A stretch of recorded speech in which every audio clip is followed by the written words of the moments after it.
సంక్రాంతి పండుగను పురస్కరించుకుని Shadnagar municipality 18వ ward Srinagar, Bhagyanagar, Shimla కాలనీలలో Bhogi, Sankranti, Kanuma వేడుకలు ఘనంగా నిర్వహించారు.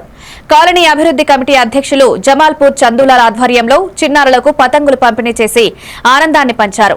పిల్లలు పండుగలను ఉత్సాహంగా జరుపుకోవడం ద్వారా సంస్కృతి, సాంప్రదాయాలపై అవగాహన పెరుగుతుందని ఆయన తెలిపారు. ఈ కార్యక్రమంలో కాలనీ పెద్దలు, యువకులు పాల్గొని పండుగ శుభాకాంక్షలు తెలియజేశారు.